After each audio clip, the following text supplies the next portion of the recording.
Mon point de vue libéral du jour porte sur un adjectif sursollicité en France et qui, à l'heure de la campagne présidentielle, va envahir les discours des candidats. C'est le mot social et son dérivé sociétal.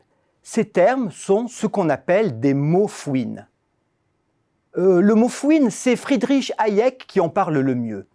Dans La présomption fatale, l'économiste libéral écrit « De même qu'une fouine est capable de vider un œuf sans laisser un signe visible, de même, les mots en question peuvent vider de leur contenu tous les termes auxquels ils sont rattachés, tout en semblant les avoir laissés intacts. » Vous l'avez ? C'est un peu complexe. Prenons l'adjectif illibéral. Accolé au mot démocratie, il vide de sa substance le système d'élection libre. L'autocratie électorale à la Orban liquide l'état de droit et les libertés individuelles, mais sauve les apparences démocratiques.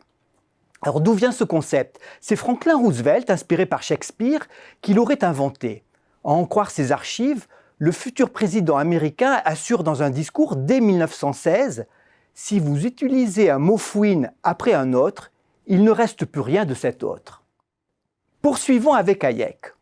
Le mot fouine, écrit-il, peut servir à limer les dents d'un concept que l'on est obligé d'employer sans vouloir remettre en cause les présupposés idéologiques que l'on défend. Admettons que vous condamniez le marché et les eaux glacées du calcul égoïste.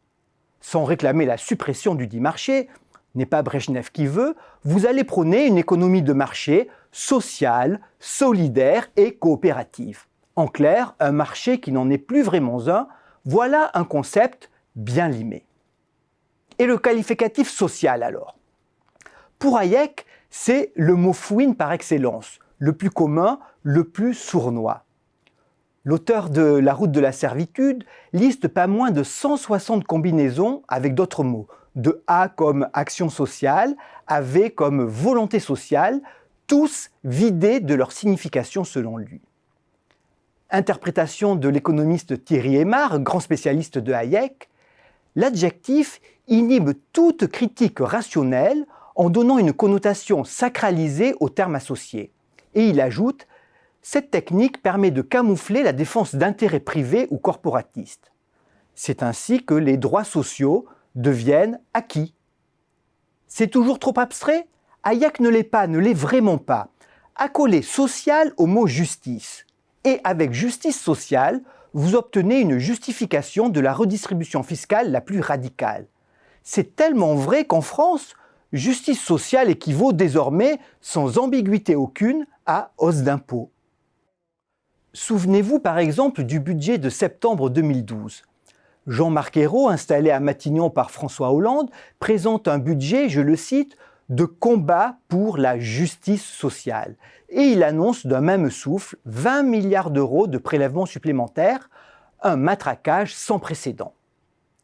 Plus perspicace encore, c'était il y a 30 ans. Hayek dénonçait aussi l'invention du sociétal. Décryptage cette fois de l'économiste Julien Damon. Pour lui, le sociétal n'est que l'excroissance de l'inflation du social. À force de tout socialiser, on ne comprend plus grand-chose.